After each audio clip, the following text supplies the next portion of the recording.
What's up, guys? We're back for day 2 of the NCAA tournament, round 1, Friday, March 22nd. The Thursday games haven't all finished, but so far things have been going pretty well. So far, we've got Michigan State minus 1.5, easy win. Duquesne plus 10.5, they won that one straight up, knocking BYU out of the tournament. Long Beach State plus 20.5, they barely got there on that one, but they were easily getting there for us on plus 11 in the first half. Morehead State fell off the wagon. They couldn't get anything to go in that game, but Iowa State came through for us. So a 4-1 start. We're not going to be mad about that. We're already guaranteed a winning day. Let's hope that Kansas and Drake can come through for us. We have a full slate of NCAA tournament games here on Friday, so let's get into it. Smash the thumbs up button if you want to see our picks every day, and subscribe to the channel. Over 75% of viewers aren't subscribed. It's 100% free and can keep you from missing these picks. Our videos are sponsored by StumpTheSpread.com. Click the link in the description to go over there and join our free email list and check out our top confidence plays on all the major sports. Comment below to let us know how your bracket is doing and with all your bets for today or anything else you want to say about these picks, these videos, or anything you see here. Give us your best tournament predictions. I respond to every single comment, and I'll give you my best advice on your picks to help us all put up some wins. Now let's get into our first game of the day, Colgate versus Baylor in the Western region. The Colgate Raiders absolutely dominated the Patriot League this season. They went 16-2 in conference play. They comfortably won the regular season and the tournament crowns. They come into this game relatively hot. They won 5 in a row. Obviously, they're going to go on a winning streak to win their conference tournament, but they knocked off Lehigh 74-55. Absolutely a dominant performance in this one. Colgate has good offensive production, but it's nothing absolutely insane. Their defense is pretty good. That's kind of where they hang their hat. The rebounding is middle of the road. It's nothing we exactly are going to look at as a major strength for this team. Braden Smith is their leading scorer. He's scoring only 12.5 points per game, but he's putting up nearly 6 assists per game, so those are pretty solid numbers. We're not exactly going to rag on the guy, but overall, this team isn't exactly elite. The Patriot League hasn't been a very competitive conference this season, and step-up games in their non-conference schedule, the best one we saw this team get was by 2 points over Brown. Yeah, I know Brown went on that insane run, but Brown was not good early in the season. They were absolutely terrible. This team lost to Syracuse. They got blown out by Yale. They got absolutely dominated by Arizona. They lost to Harvard. They got blown out by Illinois. They lost to Cornell. As you can see, they just did not have a very good time in the non-conference. This team doesn't exactly seem like one that's ready to run with the big dogs to me, and they're going up against one of the biggest dogs in the Baylor Bears. Baylor comes into this game fresh off of a disappointing tournament loss to Iowa State, but that's not a bad loss, guys. Iowa State is absolutely a monster team. Some of you probably have them to win the whole thing, and I don't blame you. Baylor finished off their season pretty strong, winning 4 of their last 6 games overall. This team has pushed squads like Houston to the absolute brink, and they finished out the regular season in 3rd place in the Big 12. That is no mean feat. This team is very, very good. They went 11-7 in Big 12 play, which is excellent. Jacoby Walker is their leading scorer, but Ray J. Dennis is really the guy that I'm looking at for this squad. He's putting up almost 7 assists per game, scoring almost 14 points per game. That is excellent. He leads this offense, which is an insanely good unit, putting up over 80 points per game. This team can crash the boards. They've got length and athleticism they can really put on display at any given time. They're a very good defensive team. Their assist numbers are good. There's really not a lot of weaknesses to find here with Baylor. They just really seem to look great across the board. They don't have a massive amount of depth, but since this is the first game in the tournament and you get some rest here playing in the NCAA tournament, we're not too worried about that. Colgate is 17-15-1 against the spread overall this season. Not a terrible mark, but when you look at Baylor's, that really pales in comparison. The Baylor Bears are 19-11-2 against the spread overall this season. We see Baylor's only minus 13.5 in this game. Guys, give me Baylor. I know it's kind of a lot of points, but I think they get an easy blowout in this one. They're probably going to win by 20 plus. I even think Baylor's second unit is good enough to increase a lead against Colgate, so give me Baylor to get the win and cover in our first one. The next game on the slate and the next game we're going to look at is UAB going up against San Diego State. UAB comes into this game fresh off a crazy tournament run. They took down the American Conference tournament in blowout fashion by taking out Temple. They also beat South Florida by 10 points during that run. The Blazers have just been on fire ever since that terrible second half collapse they had at Memphis earlier in the season where they blew a big halftime lead. UAB is a crazy good offensive team. They really find a way to score the ball, and they've been much more locked in on defense ever since that collapse. This team is allowing 75.2 points per game over the course of the season, but over their last 4 games, that number has been much lower. They only gave up 69 points to Temple. They only gave up 70 points to SMU. They held Wichita State to only 60 points. This team is just really locked in on the end of that end of the floor. They can rebound the ball with the best teams in the nation, and it seems like they've got the skill players to match up, even if they haven't historically brought it every night of the season. Here at the end of the year, they've been bringing it on a nightly basis. San Diego State, on the other hand, hand is a very weird team for me. They got a very good NCAA seed despite finishing only 5th in the Mountain West. That doesn't make any sense to me at all. This team is wildly overrated. Sure, their rebounding numbers are good. Their defensive numbers are pretty good. They haven't played that well down the stretch though, losing 3 of their last 5 overall. This team does have an absolute monster leading scorer in Jadon Liddy, but if he doesn't have a good game, this offense loses like a third of its production. He has to play great every single night or things are not going to go well. If he has a bad game playing in a strange gym here in the NCAA tournament,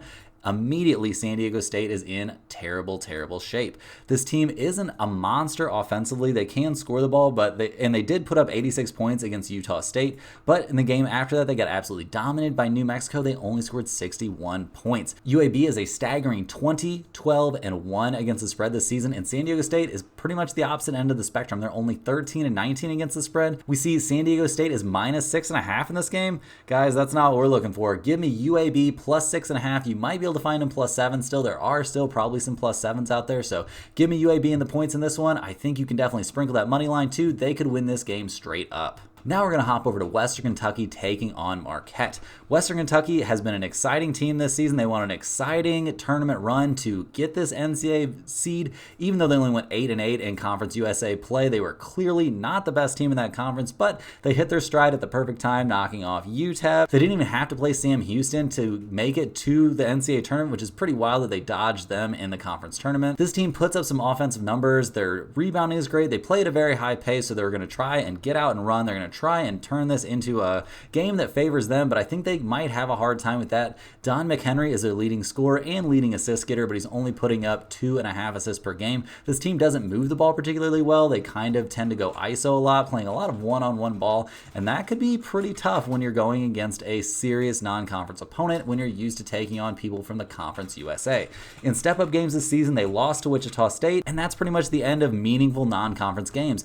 This team, the Hilltoppers, they haven't played any good teams this season, and that is about to change. Marquette is one of the best teams in the nation, especially if they really are healthy. If Tyler Kolek is really back to 100% or close to 100% after his oblique injury, and it sounds like he is, he's been playing in full contact, 5-on-5, getting up and down, doing everything he needs to be doing to play in this game, so we tend to think he's fully healthy. Marquette comes into this game, they did not do very well against UConn in the Big East tournament, but they didn't have Kolek for that game. He's a big part of what they do. Cam Jones leads the team in scoring, but Kolek almost leads the team in scoring and also dishes out almost 8 assists per game. That is a crazy number in the NCAAs, guys. That is a ton of assists to be putting out per game. This team is very good on offense. The rebounding is a concern in this one. Maybe they could have some trouble on the boards against Western Kentucky, but I don't really see it. I think they're going to have a good time on the boards compared to what they normally have. Their defense is very good. Up and down the roster, they're just a better team. Marquette's only minus 14.5 in this one. We see that they're 20 and 13 and 1 against the spread overall this season. They've gotten a lot of their success mostly by beating up on the worst teams in the Big East, and Western Kentucky is nowhere near as good as a bottom feeder in the Big East. Give me Marquette minus 14.5 in this one. They're going to get the blowout win and cover. I like this pick a lot. Moving on to an afternoon game, we've got Colorado going up against Florida. Colorado comes into this game fresh off of a tough and very competitive win over Boise State. We thought Colorado was a little bit better than that. We thought they would have an easier time with Boise State, but they got absolutely all they could handle. They ended up winning the game 60-53, and our pick came through, so we're not mad about that. That worked out great, but now they have to face a very tough opponent. Colorado has been a tough team to figure out all season long. Well, maybe not so tough to figure out as it's just been tough for them to do anything positive when playing away from home. KJ Simpson is an absolute monster, but he came up small in the game against Boise State and really needed Tristan Da Silva to bail him out.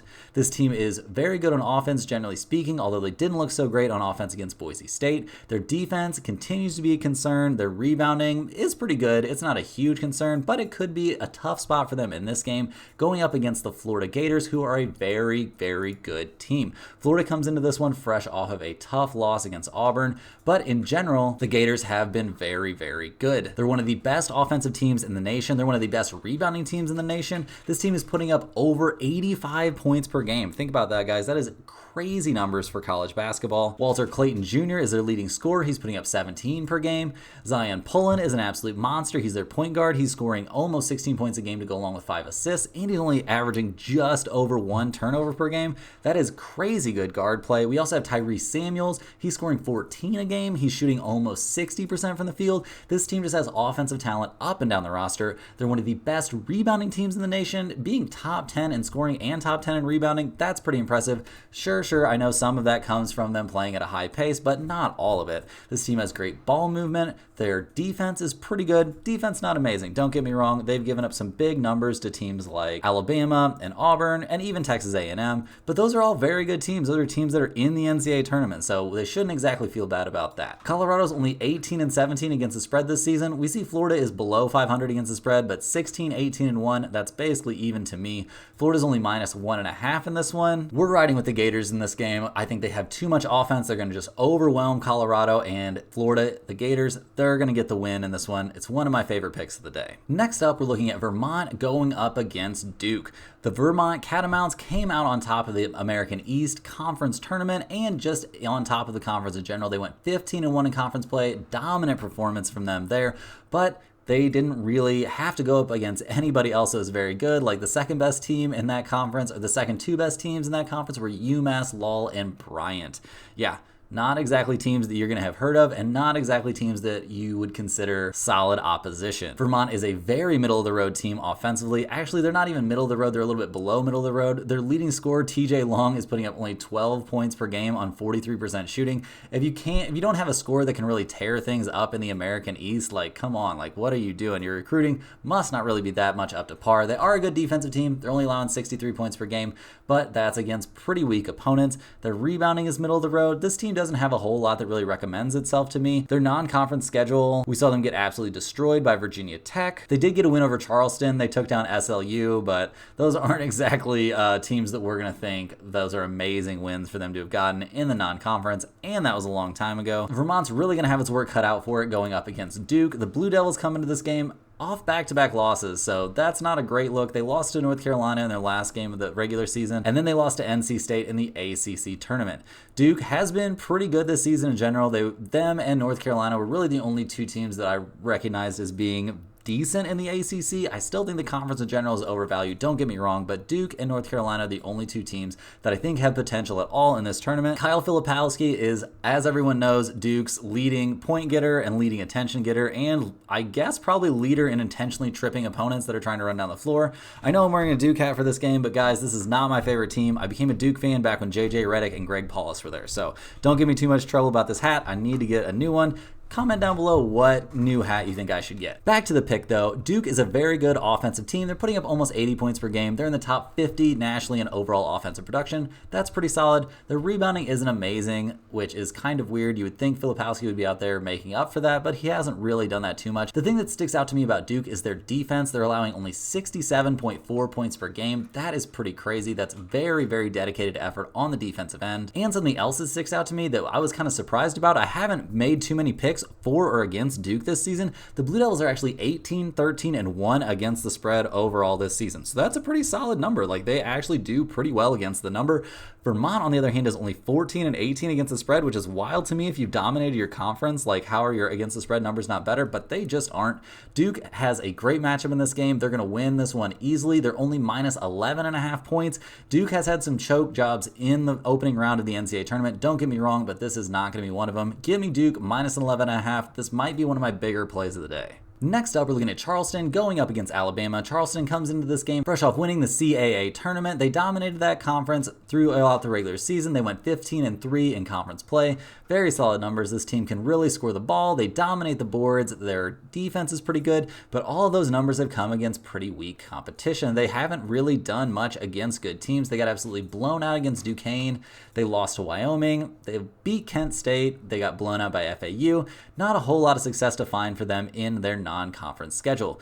Renee Smith is their leading scorer. He's scoring only 13 points per game on 42% shooting from the field. Those are not exactly the kind of numbers that are going to get me going. This team does put up some points. Like, don't get me wrong, they move the ball well, they score the ball well. Like, that's all fine and good, but defense isn't very good, and they're really not a tested team. They haven't played anybody good in a really long time, and back at the beginning of the season when they did play teams that were good, they didn't have a good time. How is their offense going to stack up against one of the best offensive teams in the country in Alabama? Well, we're going to find out, because Alabama's coming into this game. They've got to be a little bit pissed off. They've lost 3 of their last 4 overall, losing to Tennessee, then losing to Florida twice. They had a win against Arkansas in there. This Alabama team is the offense first and all the time kind of squad, basically the opposite of teams like Virginia. This team scores over 90 points per game. Yeah. Those are cartoon numbers, guys. That's absolutely insane. They're led by Mark Sears. He's a legitimate NBA prospect. He's a monster, scoring 21 points per game, shooting 50% from the field overall. This guy can score the rock.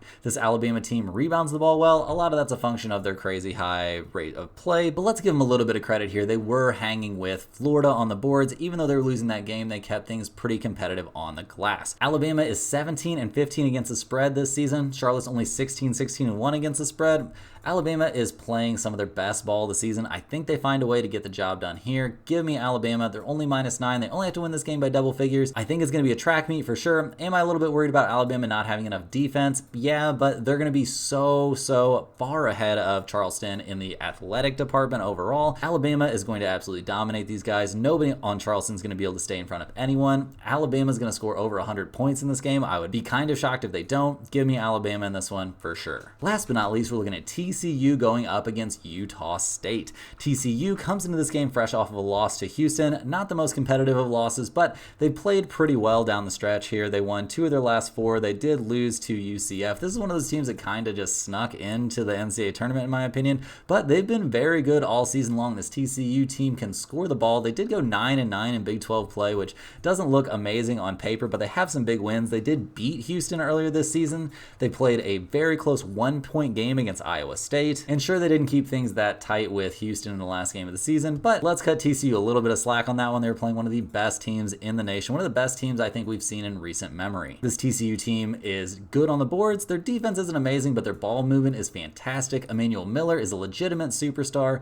Avery Anderson is their point guard. He's pretty solid, but he's not exactly the kind of point guard we're going to write home about. The real focal point of this team is Emmanuel Miller for sure, and he's going to have a pretty good game going up against Utah State. The Aggies come into this one fresh off of a conference tournament loss to San Diego State. This team was the best team in the regular season in the Mountain West. Pretty wild. The Mountain West was a solid conference this year. This team was led by great Osabor. He's a monster, scoring 18 points per game, shooting almost 60% from the field. Darius Brown II is a very good point guard, 12 points per game and almost 7 assists, while only averaging 1.5 to 2 turnovers per game. That's nothing to turn your nose up at. This team can struggle a little bit on the boards though, and their defense isn't very good. They have the offensive production. There's no doubt about that. Utah State is definitely a team that can score the ball. They have solid pieces, but can they defend well enough? And can they rebound the ball well enough to go up against a power conference opponent? TCU is a very respectable 19-14 against the spread this season. We see Utah State is only 14-15-2 against the spread. Not terrible, but not great.